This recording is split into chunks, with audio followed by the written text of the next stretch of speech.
Ay, teka lang. Anong meron? Ba't daw ko sali? Anong pinagmimitingan nyo? Eto, may dala ko merienda. Freddy. Kuwan kasi, si Elias. Oh, Pinuntahan ni Presidente dito eh. presidente ng TODA. O bakit daw? Hindi Presidente ng TODA. Ano ba kasi? Presidente ng Pilipinas. Ay! Talaga? Ang taray naman ni Elias, dinadalaw ng presidente ng Pilipinas. Balibel. At saka hindi lang yun. Oh. Alam na ng Presidente yung totoo. Na? Na si Elias yung tunay na tumapos sa Golden Scorpion. At alam na rin ng Pangulo ang tunay na pagkatao ni Senator William. Na miyembro siya ng sindikato.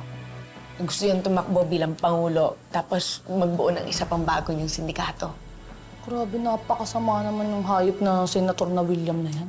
Pakawalang hiya.